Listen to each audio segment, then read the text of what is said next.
Acredito que uma lição a gente pode tirar de tudo que a gente ouviu hoje nessa parte da manhã sobre a soberania de Deus e a responsabilidade do homem.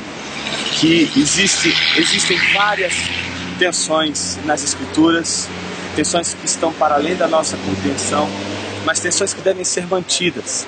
E eu acredito que essa tensão da soberania de Deus e em relação à responsabilidade humana, ela só pode ser vivida na sua intensidade se, em primeiro lugar, a gente partir da consciência de que a salvação é uma obra exclusiva de Deus, sem nenhum incondicionamento da ação humana, mas que, entretanto, a despeito da obra de Deus ser absolutamente exclusiva no que diz respeito à salvação do homem, é da nossa natureza estragar e, portanto, ser responsáveis pelo estrago que a gente faz do vaso, tal como aquela passagem de Jeremias 17, em que o oleiro está fazendo, dedicado sobre a sua obra, sobre as rodas, e o barro se estraga. Não é o oleiro que estraga o barro, mas é o barro que se estraga, e que é da natureza do oleiro refazer esse vaso segundo lhe apraz, segundo a sua vontade. Então essa ideia de que tanto a responsabilidade humana como a soberania de Deus não devem ser vistas como verdades inimigas, mas verdades que devem ser cultivadas como verdades já em si mesmo harmonizadas, mas que a gente não consegue entender o ponto dessa harmonia. É como perguntar um dia para Charles Spurgeon: escuta, Spurgeon, como é que você faz para reconciliar a soberania de Deus e a responsabilidade humana? Ele falou assim: olha, eu sequer tento.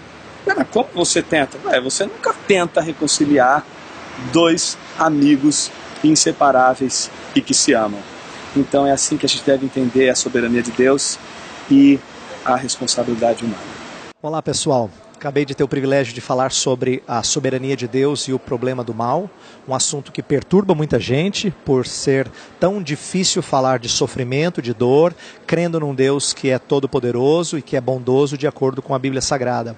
O importante na palestra foi ter estabelecido que é verdade crermos num Deus todo-poderoso, num Deus bondoso, ainda que a gente perceba a presença de males nesse mundo, que isso não é contraditório, como muitos céticos em relação ao cristianismo colocam.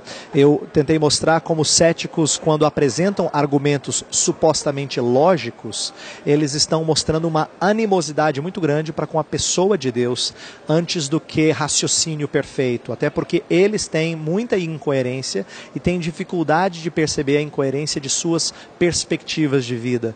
Então, o que eu quero que crentes que ouvem essa palestra levem para casa é que nós não precisamos ter receio do que as pessoas dizem acerca da nossa fé. Não temos que ter vergonha de um Deus que é soberano, que controla todas as coisas, ainda que esse mundo tenha uma série de problemas. Na verdade, é nosso conforto saber que Deus não perdeu as rédeas deste mundo.